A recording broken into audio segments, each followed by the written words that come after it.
चर्चा खुशियों की कि आदमी कैसे खुशियां ज़्यादा ले सकता है। आज ऐसा समय आ गया है कि परिवार टूट रहे हैं, बच्चे बड़ों की नहीं सुनते, बड़े इसलिए टेंशन में हैं कि उनकी कोई सुनता नहीं, और बच्चे इसलिए टेंशन में हैं कि उनके ऊपर उनकी राय थोपी जाती है, उनके ऊपर जबरदस्ती की जाती है, जैसा वो चाहते हैं उसको जीने नहीं दिया जाता। इस वजह से परिवार बिखर रहे हैं। हमारी संस्कृति जो अपने आप में नंबर 1 थी, वो आज टूटने की कगार पे है। दोगले मापदंड हो गए हैं। पुरुष जो है वो चाहता है मैं आजाद घूमूं, मैं फॉरेन कल्चर को अडेप्ट कर लूं, मेरे लिए कोई बंदिश ना हो, मैं कहीं भी घूमूं, कहीं भी चरूं, मुझे ना रोका जाए। पर खुद की मां, खुद की बहन, खुद की बेटी, खुद की घरवाली वो इंडियन कल्चर को अपनाए, वो ना कहीं खुले चले। कैसा कल्चर हो गया हमारा। आप जब गलत कर्म करते हैं, दूसरे सादे शब्दों में किसी की बहन बेटी को लेके घूमते हैं, तब तो आपको खुशी आती है। पर जब आपकी बहन बेटी के साथ कोई होता है तब आपके आग लगती है। तो जब आप किसी को लेके घूम रहे होते हैं, क्या आपको तब नहीं होता कि ये भी किसी की बहन है, किसी की बेटी है? सो कहने का मतलब, एक जैसा संस्कृति ने, भारतीय संस्कृति ने पवित्र वेदों में एक जैसा माहौल बनाया था कि अगर पति पत्नी के लिए देवता है तो पति के लिए पत्नी भी देवी है, पैर की जुत्ती नहीं है। जो लोग ऐसा समझते हैं, चाहे वो पति हो या पत्नी, क्योंकि आज ऐसा दौर चल रहा है, कमाने वाला, या यूं कह लीजिए विचारों की वजह से कई बार पति हावी रहता है कहीं पे तो कहीं पत्नी। ऐसा नहीं होना चाहिए, बराबर का दर्जा होना चाहिए। एक दूसरे का सम्मान करो, राय लो तो दोनों जने, हो सके बुजुर्गों को भी शामिल करो। किसी बिजनेस की राय, परिवार की कोई व्यक्तिगत काम धंधे की राय। क्यों? क्योंकि पता नहीं कौन परिवार में से अच्छी राय दे दे और आपका बिजनेस व्यवहार तरक्कियों में चरम सीमा पे पहुंच जाए। आपको लगता है आपके बाप को कुछ नहीं आता, वो तो अनपढ़ गंवार है। दादा दादी तो बहुत पुराने जमाने के हैं। गलत।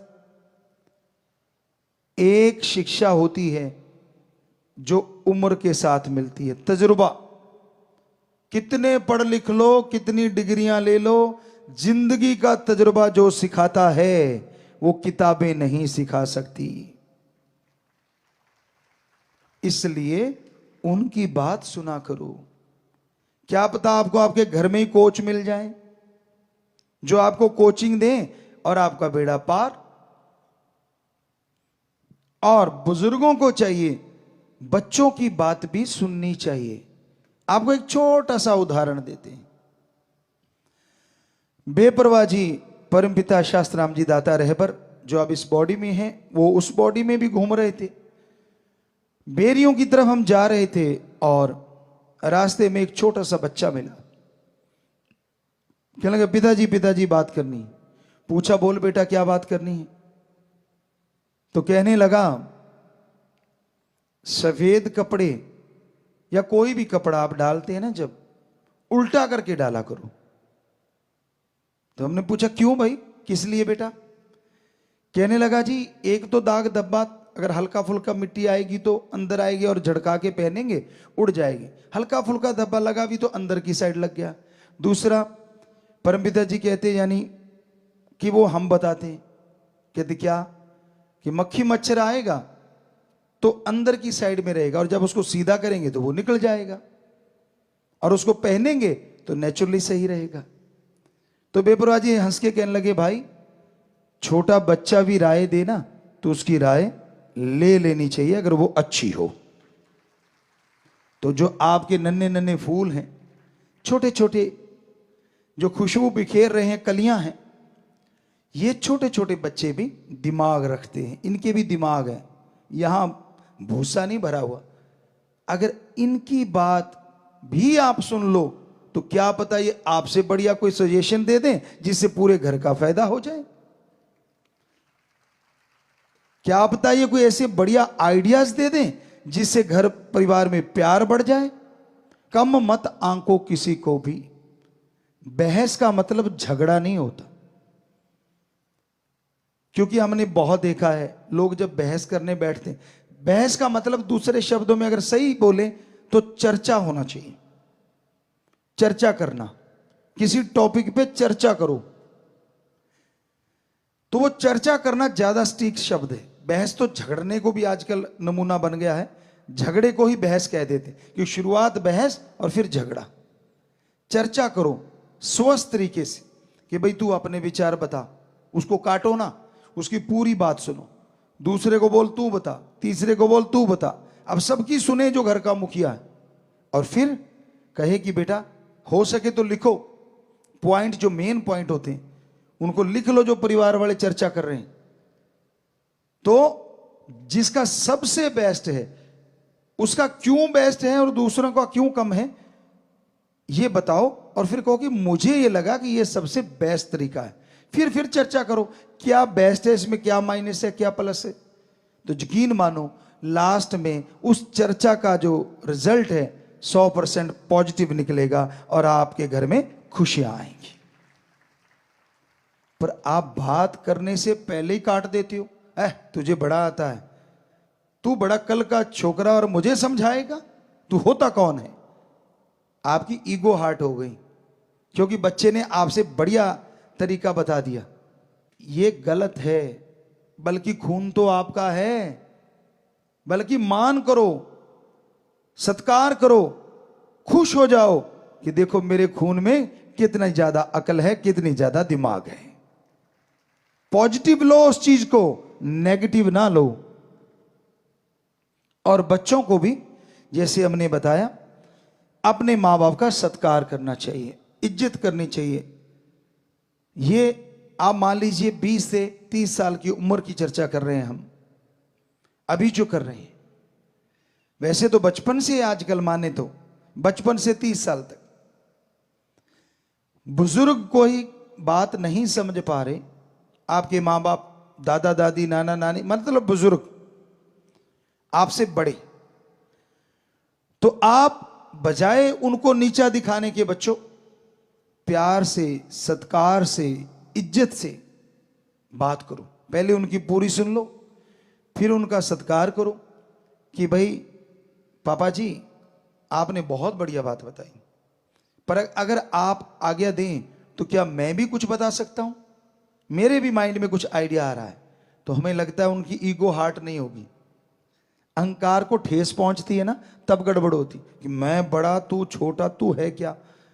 तो जब आप कहोगे कि जी मैं, अगर आप आज्ञा दें तो मैं आप एक रिक्वेस्ट है, मैं भी अपनी बात रखना चाहता हूं, यकीन मानो उसको लगेगा हाँ मेरी ईगो हार्ट नहीं, क्योंकि पहले ही सत्कार कर दिया, उसको बड़ा बना दिया, तो फिर वो आपकी बात भी सुनेगा और अच्छी लगेगी तो मानेगा भी। तो ये तरीके होते हैं घर परिवार को बांध के रखने की।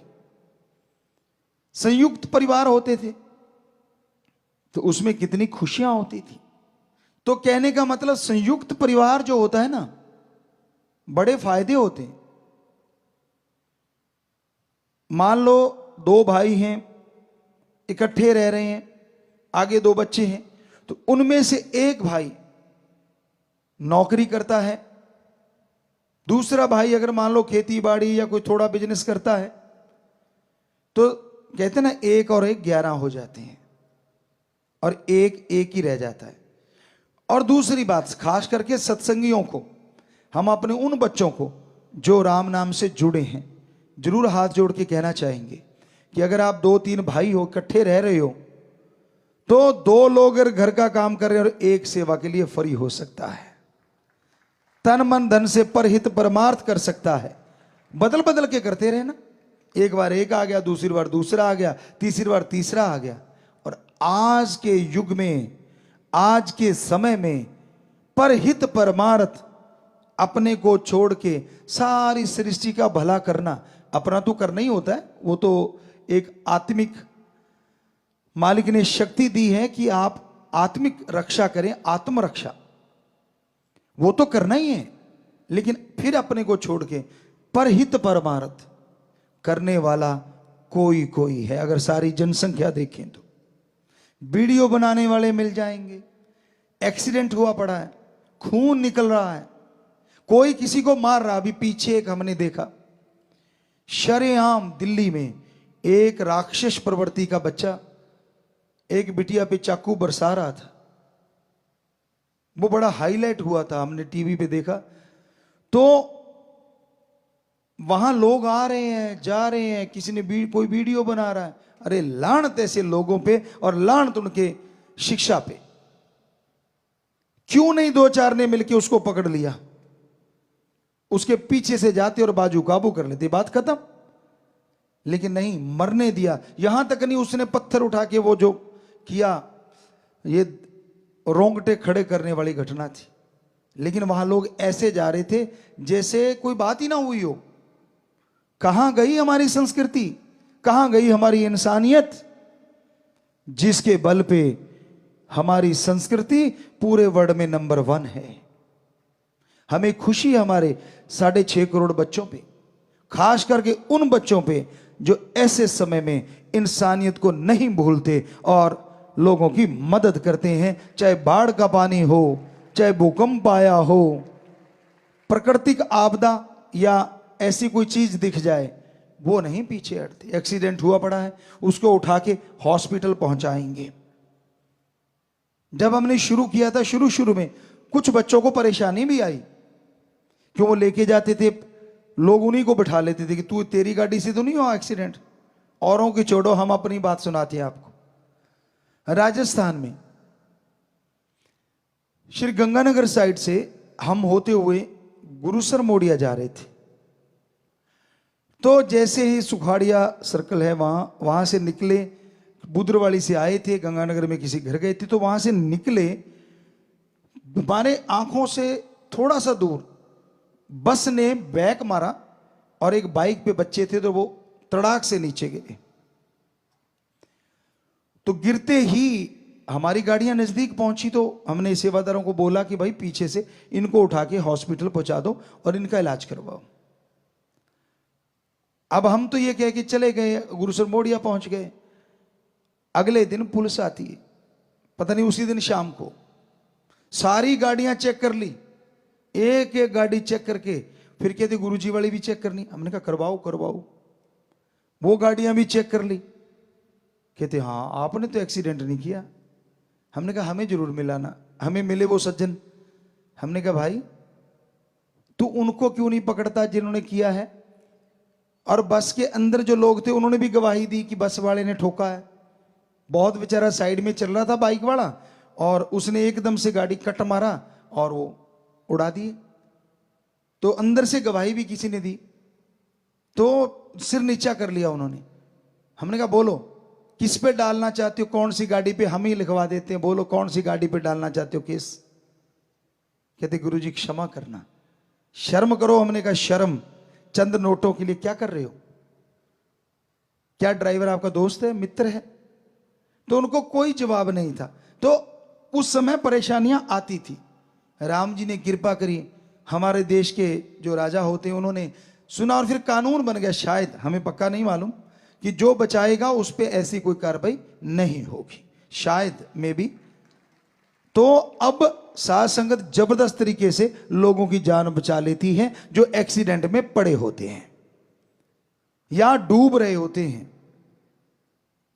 तो बड़ा अच्छा लगता है। तो ये इंसानियत की सेवा के लिए अगर आपके परिवार का एक मेंबर आ गया, वो सेवा कर रहा है, और यकीन मानो घर का 1 या 2 लोग जो बिजनेस कर रहे हैं, वो जो सेवा कर रहा है ना, आपके बिजनेस में भी हो सकता है दुगना चौगुना मुनाफा हो जाए और शारीरिक तंदुरुस्ती ताजगी भी जरूर आएगी।